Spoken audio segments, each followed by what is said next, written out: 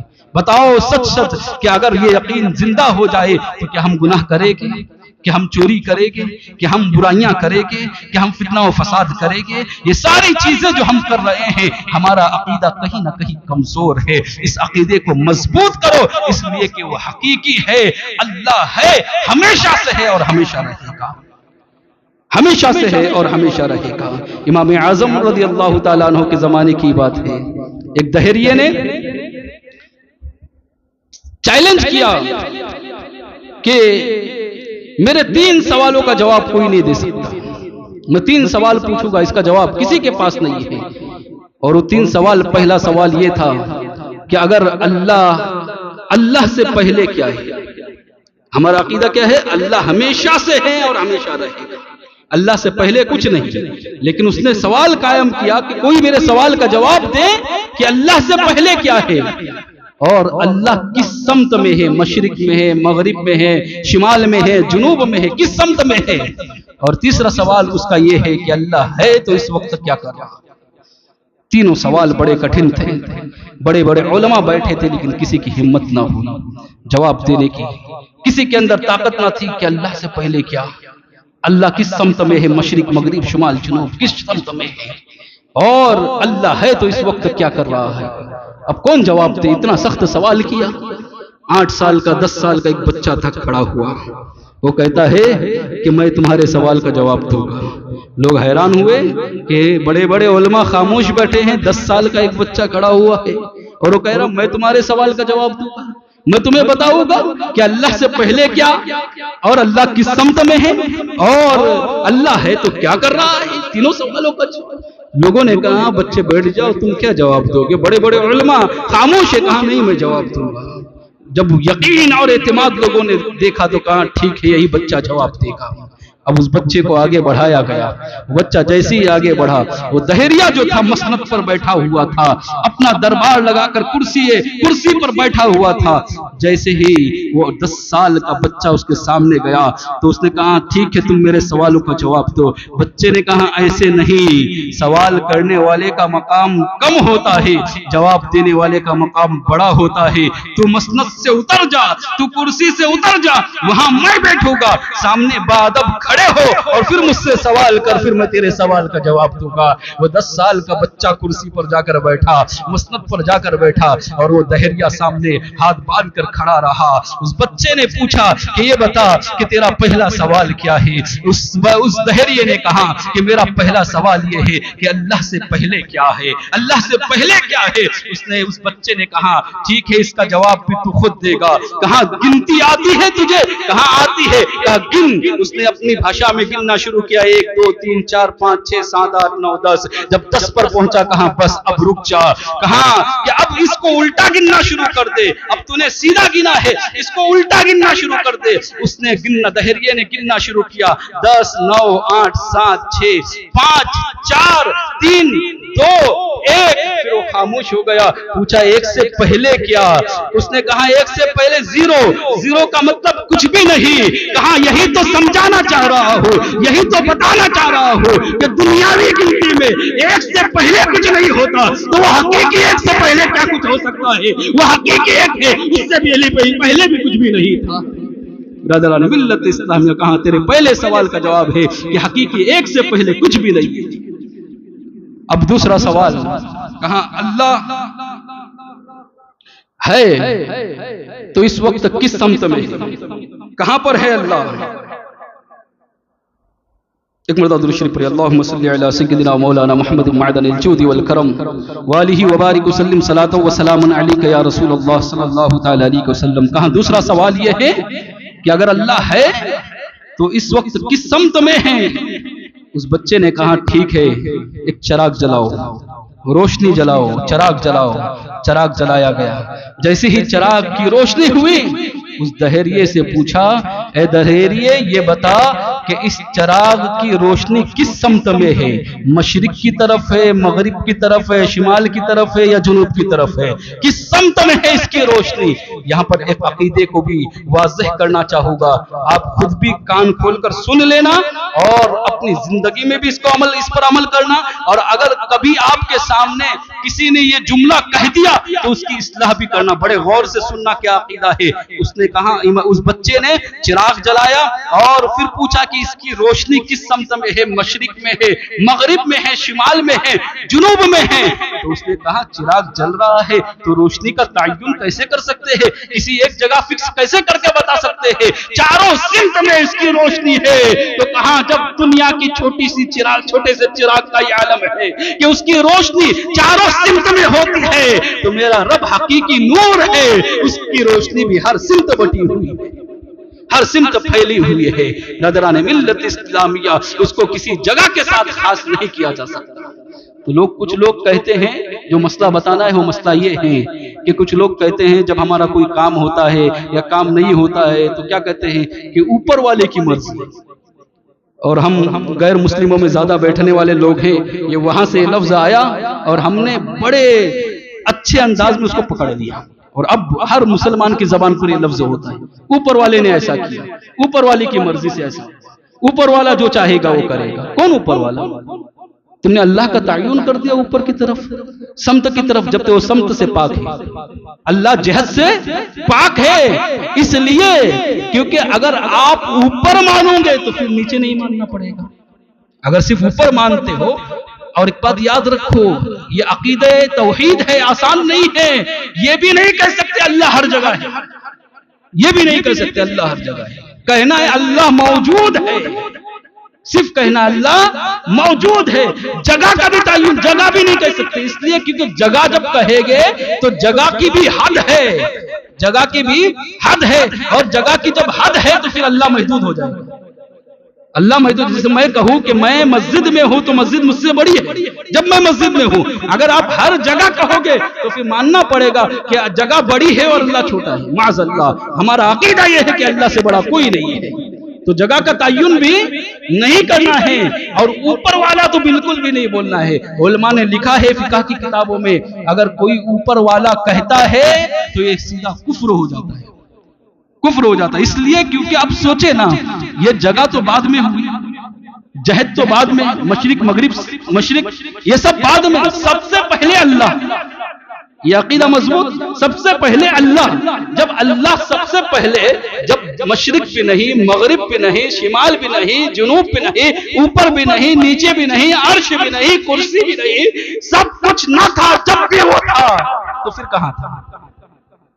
پھر کہاں تھا؟ پھر اس کو کسی جگہ پر متعین کیسے کر سکتے ہیں؟ برادران ملت اسلامیہ, کسی جگہ کا تعین اللہ کے لیے نہیں کر سکتے. اس لیے ہرگز ہرگز اوپر والا نہیں بولنا.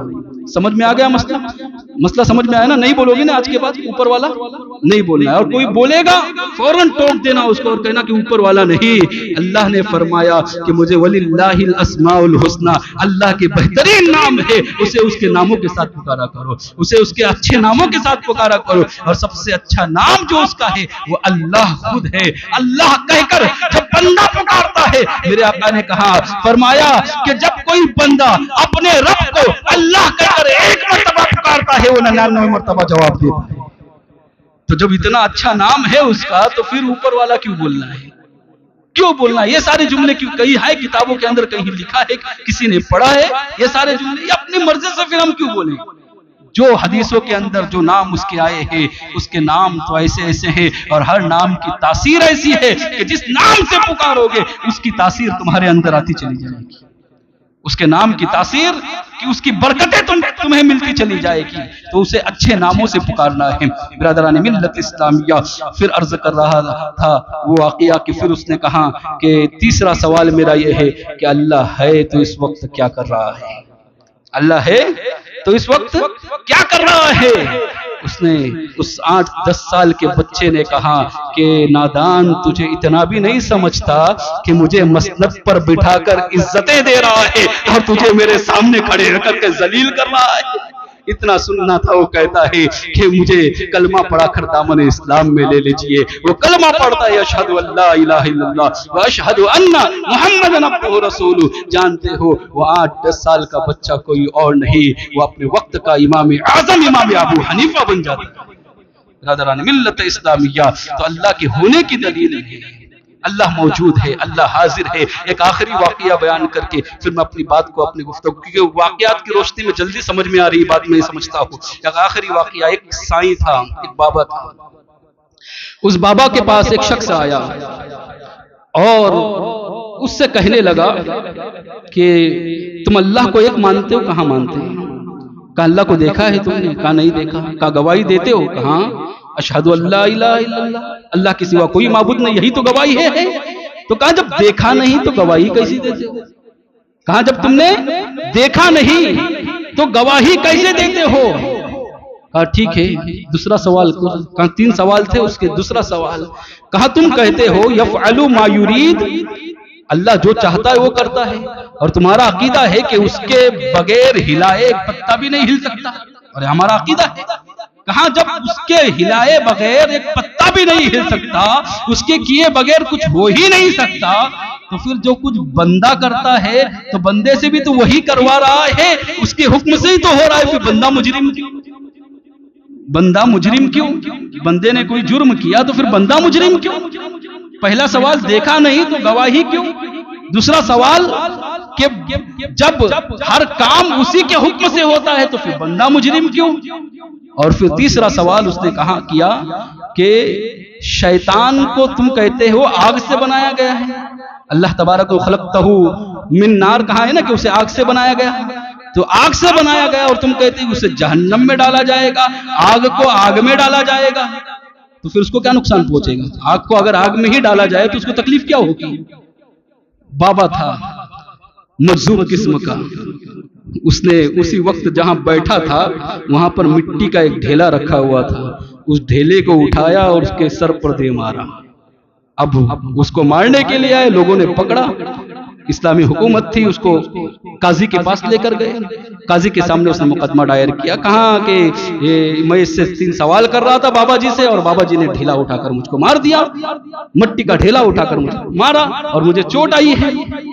اللہ اکبر. جب بابا کو پیش کیا گیا عدالت میں، عدالت میں بابا بیٹھا کھڑے تھے اور بابا سے پوچھا کہ تم نے ایسا کیا؟ کیا میں نے اس کے 3 سوالوں کا جواب دے دیا ہو؟ میں نے اس کے 3 سوالوں کا جواب دیا. کہ سمجھاؤ ہم کو کیسے جواب دیا تم نے 3 سوالوں کا؟ ہم کو تو نہیں سمجھ میں آیا. اس نے 3 سوال کیے تھے کہ اللہ ہے، دیکھا نہیں، گواہی کیسے دیتے ہو؟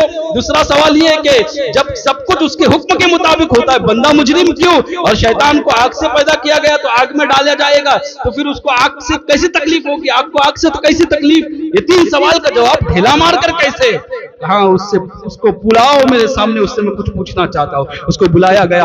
سامنے آنے کے بعد اس کو پوچھا کہ جب میں نے ڈھیلا مارا تو تجھے تکلیف ہوئی؟ کہا ہاں ہوئی تکلیف. کہاں تکلیف بتا کیسی ہوتی ہے؟ تکلیف وہ بتا کیسی ہوتی؟ کہا تکلیف تو محسوس کرنے کی چیز ہے. کہا یہی تو سمجھانا چاہتا ہوں کہ اللہ بھی دکھنے والی چیز نہیں، اس کی معرفت حاصل کرنا چاہیے. کہا دوسری بات یہ کہ تو نے کہا کہ جب معاملہ یہ ہے کہ ہر چیز اللہ کے حکم کے مطابق ہوتی ہے تو بندہ مجرم کیوں؟ تو اس کا جواب یہ ہے کہ یہ جو کچھ بھی میں نے ڈھیلا مارا اللہ کے حکم سے مارا ہے، میں مجرم کیوں؟ مجھ پر الزام کیوں لگایا تو نے؟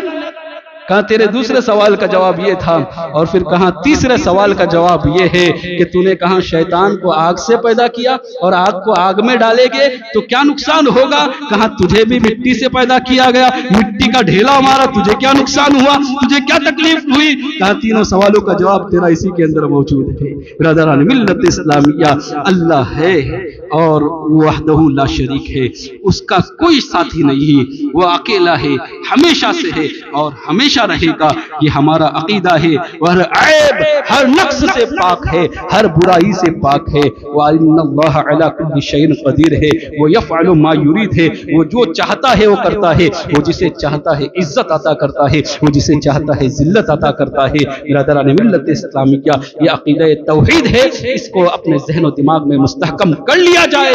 یقیناً یہ عقیدہ توحید کے بارے میں بہت کم ہمارے یہاں سے گفتگو ہوتی ہے، اس لیے عقیدہ توحید کی گفتگو جو علماء نے جو طریقہ کار بتایا کہ پہلی محفل میں ہونی چاہیے، میں نے آپ کے گوشے گزار کر دی۔ اللہ تعالیٰ سے دعا ہے کہ جو کچھ بھی کہا ہم سب کو اس پر عمل کرنے کی توفیق عطا فرمائے۔ وما علینا الا البلاغ۔ السلام علیکم ورحمۃ اللہ وبرکاتہ۔